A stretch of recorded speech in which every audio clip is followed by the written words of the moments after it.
ஏய் நான் தாண்டி. ஏய் நீ யாரு? ஏய் நான் புருஷனோட செகண்ட் ஒய்ஃப். செகண்ட் ஒய்ஃபுங்க. நீ எதுக்கு இங்கே வந்த? ஏய் என்னடி? என்னது என் புருஷன் இன்னும் வராமலே இருக்கான். ஒரு மாசமா கிட்டத்தட்ட வரல. அதுக்கு நான் என்ன பண்ண முடியும்? இங்கே வந்து கத்திட்டு இருந்து என்ன புண்ணியம்? நீ தானே பிடிச்சி முந்தாடியில் வச்சுக்கிறேன். ஆமாம் முந்தாடியில் இருக்கிறேன். அவர் வேலைக்கெல்லாம் போய்க்கிறாரு. முந்தைய நான் வச்சுக்கிறேன்னா முந்தாடியில் முந்தி இருக்கிறோம். இன்னைக்கு மட்டும் வரல உன்னை போட்டு தள்ளிடுவேன்டி. பொழுது போகாம தானே உட்காந்து போட்டு தட்டுறதுக்கு. உனக்கு முஞ்ச பார்க்கணும்னு ஆசை இல்லையா? உன் முஞ்ச பார்த்து நான் என்ன பண்ணுறேன்? அந்த ஆளுக்கு கிளம்பி போய் கிடக்குறான் தேவையில்லாம.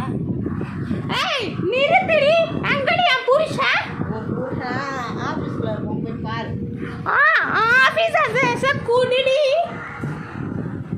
அதெல்லாம்